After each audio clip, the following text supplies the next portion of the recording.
I'm E.G. Marshall. This is a very special occasion for me. I'm to be a little more than your host. This time, I will not only be introducing the story, but telling it to you, acting it out. The Mystery Theater's special Christmas story this year, Charles Dickens' immortal classic, A Christmas Carol, with Guess Who as Scrooge. Bah, humbug.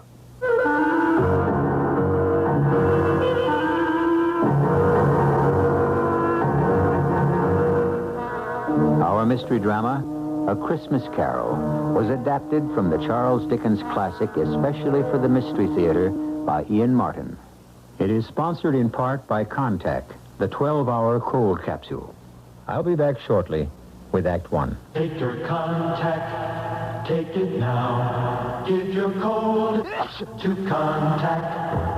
Before you choose a cold medicine, you should know that no cold tablet, no cold liquid has found the way to give you Contact's continuous relief.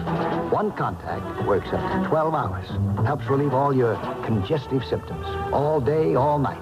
That's the wonder of Contact. Give your cold to Contact. Take only as directed. Ladies and gentlemen, this is Gregory Peck. With original designs and paintings contributed by leading artists of every continent, UNICEF greeting cards are a beautiful way to give, available all over the world through voluntary non-profit organizations. When you buy UNICEF greeting cards, you're helping to feed, clothe, and educate needy children. Help the children of the world through UNICEF, the United Nations Children's Fund.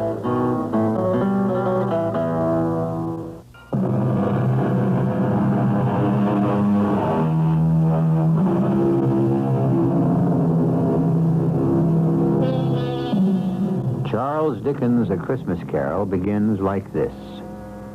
Marley was dead to begin with. There is no doubt about that whatever. The register of his burial was signed by the clergyman, the clerk, the undertaker, and the chief mourner. Scrooge signed it. Old Marley was dead as a doornail. Ebenezer Scrooge? Oh, he was a tight-fisted hand at the grindstone, hard and sharp as flint, from which no steel had ever struck out generous fire. Solitary as an oyster, he iced his office in the dog days and didn't thaw it out 1 degree, even at Christmas. A Merry Christmas, Uncle. God save you. It's you, nephew. What brings you here on a miserable, cold, windy night like tonight? Cold and windy, yes, and the snow falling softly. A perfect Christmas Eve to say, Merry Christmas, Uncle. Bah! Humbug. Christmas a humbug? Oh, you don't mean that, I'm sure. I do. Merry Christmas. What right have you to be merry, or the world at large? What reason have you yourself to be merry? You're poor enough. Oh, come then. What reason have you to be dismal? What reason have you to be morose? You're rich enough. Don't you taunt me, Fred. Bah! Don't indulge yourself in expectations. Humbug. Take me as I am, Uncle, and as the season is, and don't be cross. Where else can I be when I live in a world of fools? Christmas. Phooey. What's Christmas time to you but a time for paying bills without money? Time for finding yourself a year older and not an hour richer. If I could work my will, every idiot who goes about with Merry Christmas on his lips should be boiled in his own plum pudding and buried with a stake of holly through his heart. Oh, come along, Uncle. Can you not let down for once and enjoy yourself? Come along, nephew. Keep Christmas in your own way. Let me keep it in mine. Yes, but you don't keep it. Leave me alone, then. Much good it may do you. Much good has it ever done you? Oh, there are a lot of things, Uncle, from which I've never profited. Christmas among the rest. Except that when it comes around, who can resist it? A kind of forgiving time of year when men and women seem by one consent to open up their hearts freely. So then I say, Uncle, though it never put a scrap of silver or gold in my pocket, I believe it has and will do me good, and so I say, God bless it. Who's that? What's that there? I'm sorry, Mr. Scrooge. It's just that it is a holiday, and my hands were so cold. Just let me hear another word from you, Bob Cratchit, and you'll keep your Christmas by losing your employment. Oh, please, sir. I humbly beg your pardon. It was just an action on the spur of the moment. Just apply the spur to goad you into finishing your work, Cratchit. And let's hear no more from you. Yes, sir. Well, nephew, why are you here? To ask you to dine with us tomorrow. Dine with you? Never. There's nothing more ridiculous than all the fuss and expense over Christmas dinner. Oh, Uncle, I want and ask nothing from you. Why can't we be friends? Good afternoon. And with all my heart, I'm sorry to find you so resolute. At least, I wish you a Merry Christmas. Good afternoon. And a Happy New Year. Good afternoon. And be sure to make the front door fast. No wasting of heat here. No extra logs on the fire. Yes, Uncle. Mr. Cratchit. Yes, sir. May I wish you a Merry Christmas and a Happy New Year. The first I am sure of, and I thank you. The other... Who knows what the future holds? Be of good hope. The nerve of all of them. My nephew, Wastrel, and Bob Cratchit on 15 shillings a week with a wife and family talking about a Merry Christmas. Enough to make a man retire to Bedlam. They're all mad. Begging your pardon, Mr. Scrooge, a gentleman to see you. Yes. Scrooge and Marley's, I believe. Have I the honor of addressing Mr. Scrooge or Mr. Marley? Mr. Marley's been dead for 7 years. He died 7 years ago this very night. Ah, sad. Sad indeed. Still, I have no doubt his liberality is well represented by his surviving partner. Liberality? At this festive season, it is more than usually desirable that we all make some slight provision for the poor and destitute. You may make your pledge here. Are there no prisons? We speak of the needy. The union workhouses are not still in operation. They are. I wish I could say they were not.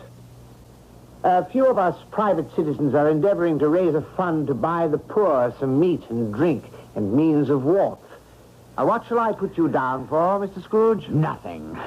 Of course, you wish to be anonymous? I wish to be left alone. By tax, I help to support the establishments we have mentioned. They cost enough and more. Let those who are badly off go there. Many can't go there. And many would rather die. If they would rather die, then let them do so and decrease the surplus population. Good afternoon, sir, whatever your name is. I find you hard to believe, Mr. Scrooge. Cratchit, let him out. Close the door, Cratchit, to extinguish what coals remain. Yes, sir. No, sir. Come here. Coming, Mr. Scrooge. You'll want all day tomorrow, I suppose. If quite convenient, sir. It's not convenient, and it's not fair. If I was to stop half a crown for it, you'd think yourself ill-used, I'd be bound. Well, sir, And yet you don't think me ill-used when I pay a day's wages for no work. I would not presume to have an opinion, but then it is only one day a year. A poor excuse for picking a man's pocket every 25th of December. But I suppose I have no choice. You must have the whole day. Just make sure you are here earlier the following morning. I dined my usual melancholy dinner in the usual melancholy tavern. Afterwards, climbed the stairs to my living quarters in the gloom. Something about my door knocker stopped me as I was about to put key in lock. For one strange moment, it looked like Marley. Ghostly spectacles turned up on its ghostly forehead. To say that I was not startled would not be strictly true. And even after I was entered and locked in and my candle lit, I did pause irresolutely before I dismissed it with humbug. Humbug. Still, I was uneasy. Trimming my candle, I walked through all my rooms to make sure all was well. Sitting room, bedroom, lumber room, all as it should be. Small fire in the grate, Spoon and basin ready. Little saucepan of gruel, since I had a cold. What's that? The front door. The side door. The bell by my bed. The one on the mantel and on the sideboard. What do they herald? Who rings them? The cellar door. And that noise. What? I won't believe it. Here is humbug still. Grim Spectre, what do you want with me? What? Who are you? Ask me who I was. Who were you then? In life, I was your partner, Jacob Marley. You don't believe in me? I don't. Why do you doubt your senses? Because a little thing affects them. A slight disorder of the stomach makes them cheats. You may be a bit of undigested beef, a blot of mustard, a crumb of cheese, a fragment of underdone potato. There's more of gravy about you than the grave, wherever you are. Humbug, I tell you, humbug. Unbeliever! So, I unwrapped the bandages from about my head to reveal the rotting flesh, the jaw fallen slackly to my breast, the muscles eaten long since by worms. Now, do you believe me for who and what I am? Yes, oh, mercy, dread apparition. Why do you trouble me?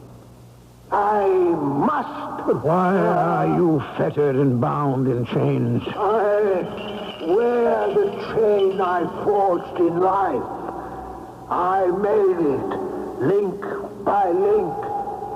I girded it on of my own free will. Is its pattern so strange to you? Or would you learn the weight and length of the coil you wear yourself? It was full and as heavy and as long as mine these 7 Christmas Eves ago, and you have labored on it since. My once partner in life, what a ponderous chain you have built to drag you down in death. No, Jacob. Oh, Jacob Marley, speak some comfort to me. I have none to give. I cannot stay. I cannot linger anywhere. My spirit never walked beyond our counting house in life. So, in death, weary journeys lie before me. 7 years dead and traveling all the time? No rest, no peace. The incessant torture of remorse. I am here tonight, Ebenezer, to warn you that you have yet a hope of escaping my fate. Oh, you were always a good friend, Sankey. You will be haunted by 3 spirits. That is the hope you mentioned? It is. I think I'd rather not. Without their visits, you have no hope but to shun the path I tread. Expect the first tomorrow, when the bell tolls 1. But couldn't I take them all at once and have it over? Expect the second on the next night at the same hour. The third, when the last stroke of 12 has ceased to vibrate on your mantle clock. And for your own sake, remember what has passed between us. Passed between us. Jacob, do not leave me yet. But he was gone, as if he had never been. And yet, he had been. And Ebenezer Scrooge would never be the same man again. He fell asleep without undressing upon the instant. A sleep that was destined to be disturbed, as I shall relate when I return with Act 2.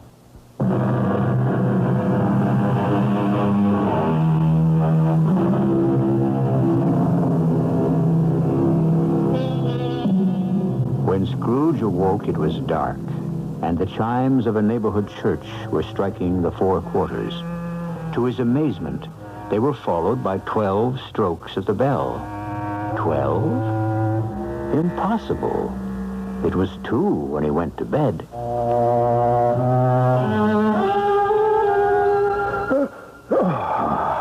Why, it isn't possible I could have slept through a whole day and far into another night. As I lay, I suddenly remembered that Marley had said a ghost would visit me at 1. Who are you? I am the ghost of Christmas past. Long past? Your past. Don't you recognize me? A strange figure, almost like a child. The outlines dimly seen. It wore a tunic of purest white and a branch of fresh green holly in its hand, in singular contradiction to the dress, which was trimmed with summer flowers. But strangest of all, above its crown sprang a bright, clear jet of light, which illuminated the darkest corner, but obscured the face. And under its arm, a cap, which looked for all the world like a candle snuffer. For some reason, I wanted it to put on its cap. The light is blinding. Would you not put on your cap? Would you so soon put out with worldly hands the light I shed? Is it not enough that you are the one who fashioned me this cap and forced me to wear it low upon my brow? I? What business brings you here? Your welfare. Well, if you would regard my welfare, you would leave my sleep unbroken. Your reclamation, then. Take heed. Rise and walk with me. I cannot resist your command, but I am an old man, lightly clad and nursing a cold to boot. Do not deny me. Come. Follow me. All of a sudden, I was flying, floating on air. The night had vanished as the city below me, and I was looking down on the country in the clear, cold light of day, with snow dusting the ground. Good heavens! I was bred in this place. I was a boy here. Your lip is trembling. What is that upon your cheek? Nothing. Nothing. The wind makes my eyes water. Lead me where you will. Do you not remember the way? Remember it. I could walk it blindfold. Strange to have forgotten it so many years. Let us set our feet on the road. I will not tell you most of where we wandered as time stood still or raced ahead at a whim. The school where I was a child. The house I grew up in, an orphan. A terrible rush of tears remembering another outcast, a foreigner, an alien who in our mutual loneliness had once befriended me. Poor Ali Baba. It's too late now. What is too late? Nothing. There was a boy singing a Christmas carol at my door last night. I should like to have given him something, that's all. What might have been. Let us see another Christmas.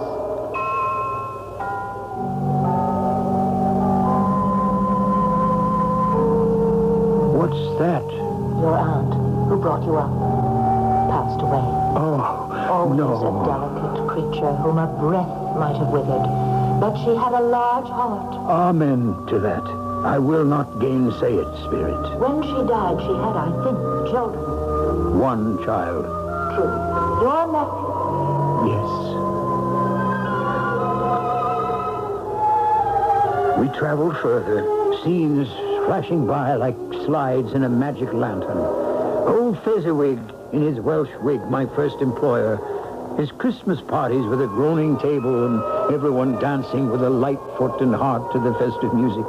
His kind wife and the joy of working at a desk one wasn't nailed to. And then someone I had shut away so long ago. What is it, Scrooge? That girl. Whom you shall sit beside. No. Oh, yes. This shadow most of all. Don't you remember me? I told you the light blinds me. Then remember me as I was, before you put my light out. No tears. I beg you. None. If the idol who has replaced me can cheer and comfort you, I must not grieve. What idol? A golden one. Nothing but gain engrosses you. So, if I have grown wiser, I am not changed toward you. Our marriage contract was made when we were both poor. You are changed. When it was made, you were another man. I was a boy. Whatever you were, I freely offer you your release. Have I ever sought it? In words? Never. How, then? In a changed nature. In everything that made my love of any worth or value in your sight. And so I release you, with a full heart, for the love of what once you were. May you be happy in the life you've chosen. Now I recognize you, Spirit, and why you've come back to haunt me. Torture me no more. Some shadows still to see. No, I can bear it no longer. Haunt me no longer. The light you shine is too bright for my eyes to bear. Give me your cap so I may extinguish it, and you. In a puff of smoke, the figure was gone, and I had barely time to reel to my bed, exhausted from the long night's travels, where I fell into a heavy sleep.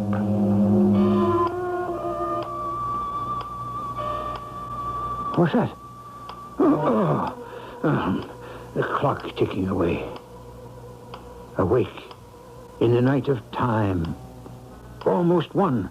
When the second messenger Marley sends me from the grave will arrive. What ghastly shape might he take? What hideous form? What torture might this one plan for me? At least I am prepared for anything. Well, prepared for anything but nothing. Hello there, Spirit. Are you invisible to me? What's that? That great light from beneath my sitting room door. Here's a fearful waste of light, a shocking extravagance. I must go in and douse these candles. Yet I'm afraid to enter. Scrooge. Ebenezer Scrooge. Stop skulking there behind your bedroom door. Enter, man. Enter. Why, here's a prodigal spending of light in a great roaring blaze hot enough to set the chimney flue on fire. Look well on me. Have you never seen the like of me before? Never. It is time your eyes were opened to this and other things. Spirit, I will be no trouble. Conduct me where you will. I went forth last night on compulsion, and I learned a lesson which is working now. Tonight, if you have aught to teach me, let me profit by it. Hold fast to my robe. In the blink of an eye, we were transported to a mean and shabby little house, threadbare but clean as a new washed shirt, and redolent of the mouth-watering smell of goose, basking in sage and onion, and aromas of an eating house and pastry cooks next together, which came from the Christmas pudding. Whatever has got your precious father, then, and your brother, Tiny Tim? I never remember him, Martha, as late as this on Christmas Day. What a place is this? House of your clerk, Bob Cratchit. See, here he comes now. That child he carries on his shoulder with a little crutch in his hand, and his lower limbs bound in an iron cage. The youngest of the Cratchits, Tiny Tim. Why, look at him struggle after the others as his father sets him down. Where are they off to? To watch one of the merriest sights of this merriest of seasons. The golden goose turn on the spit. Shh. Listen. How late you are, my dear, and how cold. Oh, come sit you down by the fire and have a warm. Lord bless you. After I've had a look at that goose, too. First, tell me, how did Tiny Tim behave through the service? Oh, as good as gold and better. Oh. Somehow he gets thoughtful sitting by himself so much and thinks the strangest things you ever heard. I know. What was it this time? He told me coming home he hoped everyone in the church saw him because he was a cripple. Oh. Because it might be pleasant to them to remember upon Christmas Day who it was made lame beggars walk and blind men see. Oh, Bob. Bob. Oh, I feel so much for you. No. You must not, my dear. Remember the day. Come, let's join the others. Tell me, Spirit, will Tiny Tim live? I see a vacant seat in the poor chimney corner, and a little crutch without an owner. If these shadows remain unaltered by the future, the child will die. Oh, no, kind Spirit. Spare him. That from you, recall your own words. If he be like to die, he had better do it and decrease the surplus population. Oh, I am ashamed. And should be, man, if you be man at heart, forbear that wicked cant until you have discovered what the surplus is and where it is. Listen. A toast before we eat to Mr. Scrooge. To me? I'll give you Mr. Scrooge, the founder of the feast. The founder of the feast, indeed. Oh, I wish I had him here. I'd give him a piece of my mind to feast upon, and I'd hope he'd have a good appetite for it. Oh, my dear, the children, Christmas Day. Well, I'll bring to his health for your sake and the day's, not for his. Long life to him. A Merry Christmas and a Happy New Year. Oh, you'll be very merry and very happy, I've no doubt. And now, a Merry Christmas to us all, my dears. God bless us. God bless us, everyone. Yes, Merry. My very name cast a pall upon their happiness. But mark you on the wealth of spirit among them, which thought kindly on a man with as little spirit as yours. In particular, that poor little lad, Tiny Tim. Did you notice how generous he was to end the toast with, God bless us, everyone, including even me? What a valiant little soul, in spite of all his handicaps. Perhaps your eyes are opening at last. But come, you have more to learn. Where now? Your nephew's house. He said that Christmas was a humbug. As I live, he believed it, too. More shame for him, Fred, that my uncle-in-law should speak so. Well, he's a comical old fellow and not so pleasant as he might be. Oh, yes. However, his offenses carry their own punishment, and I have nothing to say against him. And I will have no downturned mouths at this season. So here is a glass of mulled wine to our hands. Let's drink to the old man. Well, he has given us plenty of merriment at that. So, to Uncle Scrooge. A Merry Christmas and a Happy New Year to the old man, whatever he is. He wouldn't take it from me, but may he have it nevertheless. To Uncle Scrooge. To Uncle Scrooge. No, wait. Let me go to them. Explain. Too late for me. The hour grows too late. Away. Where stand we now?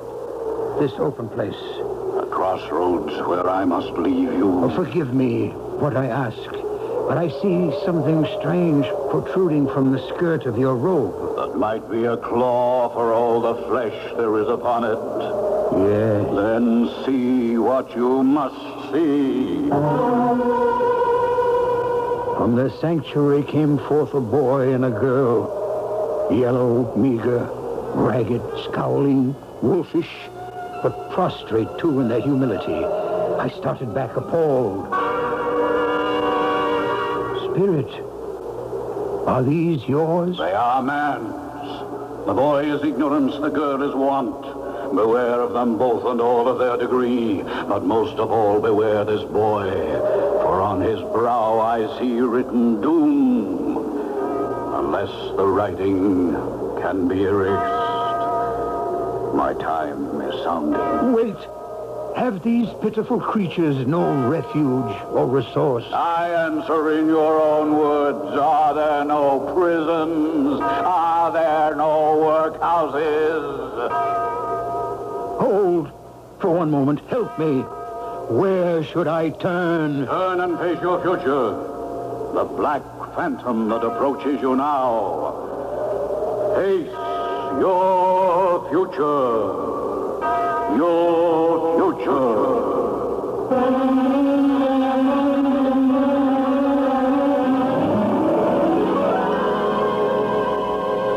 As the last stroke of the bell struck 12, Scrooge turned to face a dread figure, a solemn phantom, draped and hooded in blacks and deep grays, coming, creeping like the mist about it towards him. I'll return with Act 3 very shortly.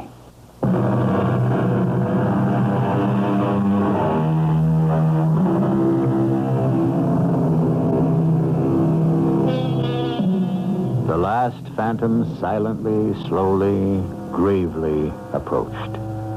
It was shrouded in a deep black garment, which concealed its head, its face, its form, and left nothing of it visible save one outstretched hand, which served as its only voice, for the spirit neither spoke nor moved.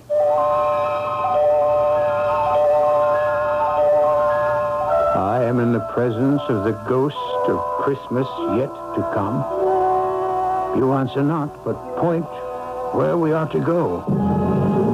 Lead on, spirit, and I will follow. A great black cloud gathered me and carried me willy-nilly to the streets. Its shroud, like the figure that stood by me, hung about me as I listened to two gentlemen talking in the street. So, Mr. Grimes, old Scratch has got his own at last. I have been so informed, Mr. Goodfellow. When did he die? Last night, I believe. What on earth could he have caught? I thought he'd never die. God knows. Why should I care? What has he done with his money? Heaven knows. Not left to charity, and certainly not to me.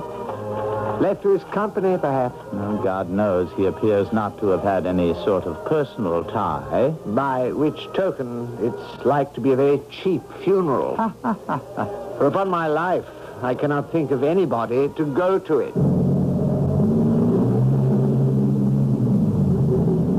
How dismal and awful to dismiss another human being in such terms. Forgive me, dread ghost. I did not mean to diverge. You wish to reveal something to me? You have my full attention.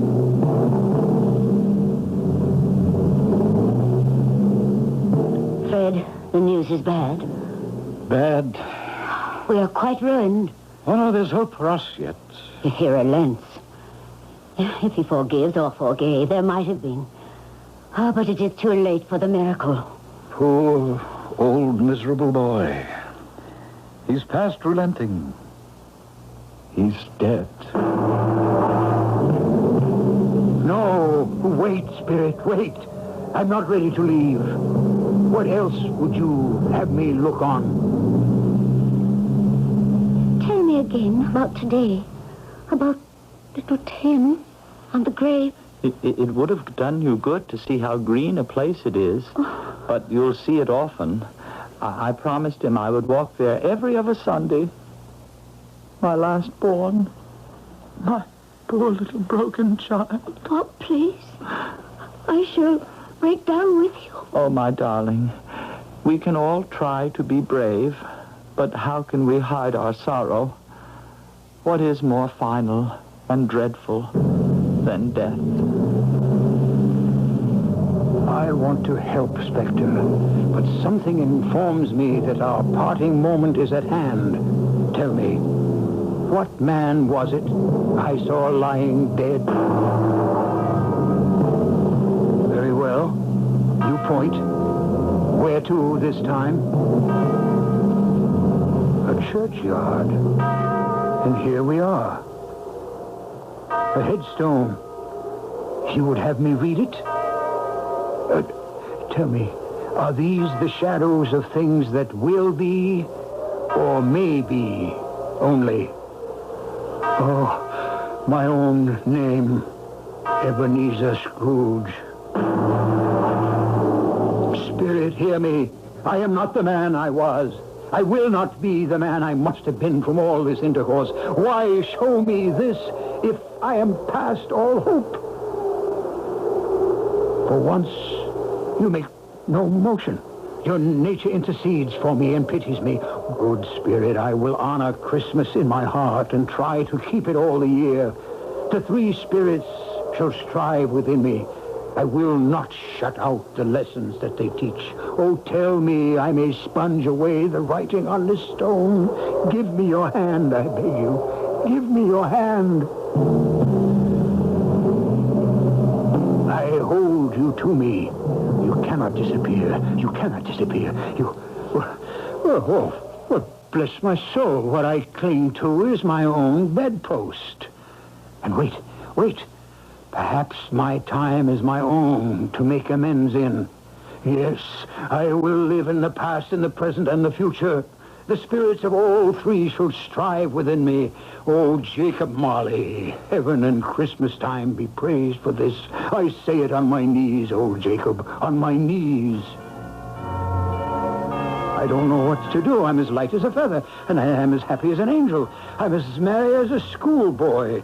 I'm as giddy as a drunken man. A Merry Christmas to everyone. A Happy New Year to all the world. Hello there. Oh, hello. Oh, there's the saucepan the gruel was in. There's the door by which the ghost of Jacob Marley entered. There's the corner where I saw the wandering spirits. It's all right. It's true. It all happened. Oh, my God, I don't know how long I've been among the spirits. I'm a baby. I don't know what month it is. Throw open the window and rejoin the world. Hey, Mr. Grimes, what's today? Why, Christmas Day. Christmas Day! I haven't missed it. The spirits have done it all in one night. They can do what they like. Of course they can. Hello, my fine fellow. Hello. Merry Christmas. Merry Christmas to you. Do you still run the poulterer's shop in the next street but one, at the corner? I should hope I did, on my way to open up. Oh, pray then, Mr. Grimes, do I dare hope you have not yet sold the prize turkey that was hanging up there? Not the little prize turkey, the big prize turkey. The one as big as an ostrich? Oh, a delightful man, a pleasure to talk to him. Yes, Mr. Grimes. It is hanging there now. Well, what are we waiting for? I want to buy it. Bring it here that I may give directions where to take it. Send back your boy and I'll give him a shilling. Have him bring it back in less than 5 minutes and I'll give him half a crown.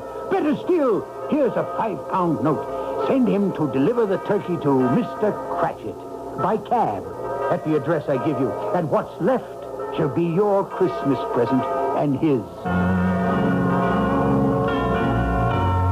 Shaving was not an easy task, for my hand was shaking, and shaving demands attention. At last it was finished, and I dressed myself in all my best and issued forth to the streets. The first person I met was a portly gentleman who had walked into my counting house the day before, saying, Scrooge and Marley's, I believe. I hastened to intercept him. My dear sir, how do you do? I beg your pardon. I hope you succeeded yesterday. A Merry Christmas to you, sir. Mr. Scrooge? That is my name. I fear not pleasant to you. Allow me to ask your pardon, and will you have the goodness to allow me to contribute? May I have your ear, sir? Oh, Lord bless me. So much. My dear Mr. Scrooge, are you really serious? If you please. Not a farthing less. Will you do me that favor? Oh, my dear sir, I don't know what to say to Well, such don't an say anything. Come and see me. Will you come and see me? I will indeed. Thank you. I thank you 50 times. Bless you.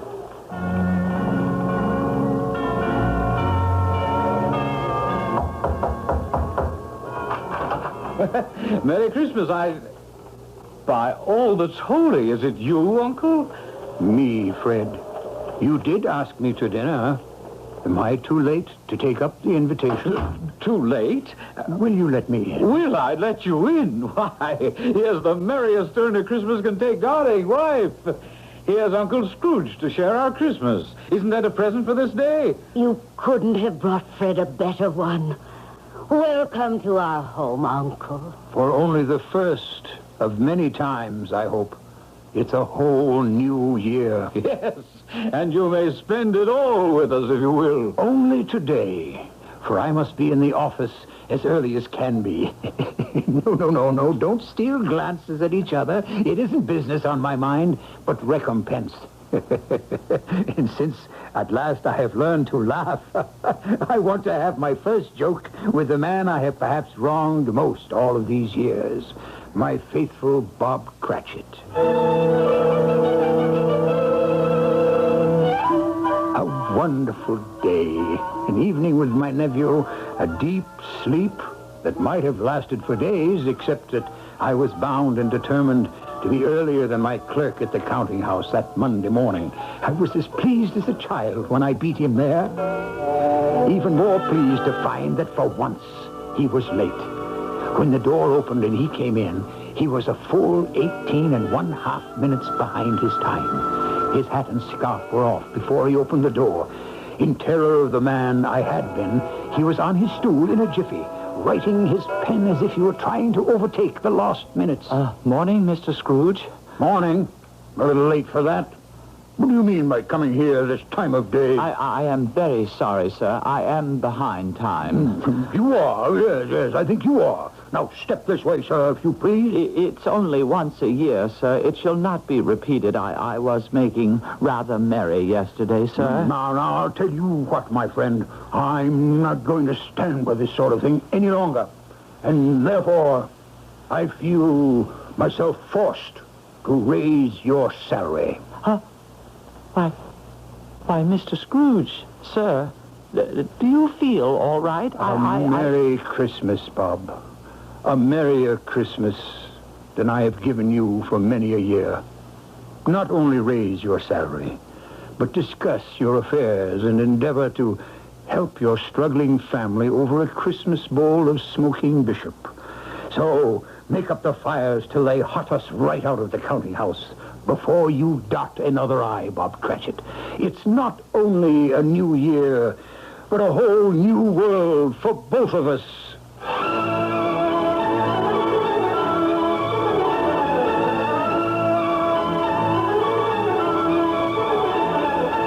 As we all know, Scrooge was better than his word. He did it all. And to Tiny Tim, who did not die, he was a second father. And he made a good new will for his nephew and his future partner, Bob Cratchit. One thing after a long life he took to his grave, that he knew how to keep Christmas well. May it be truly said of all of us, and as Tiny Tim observed, God bless us, everyone.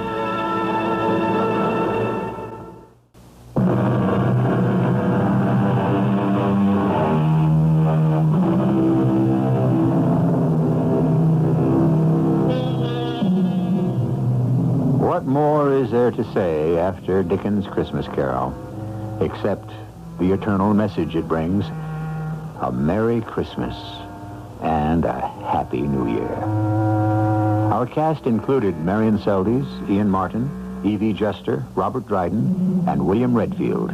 The entire production was under the direction of Hyman Brown.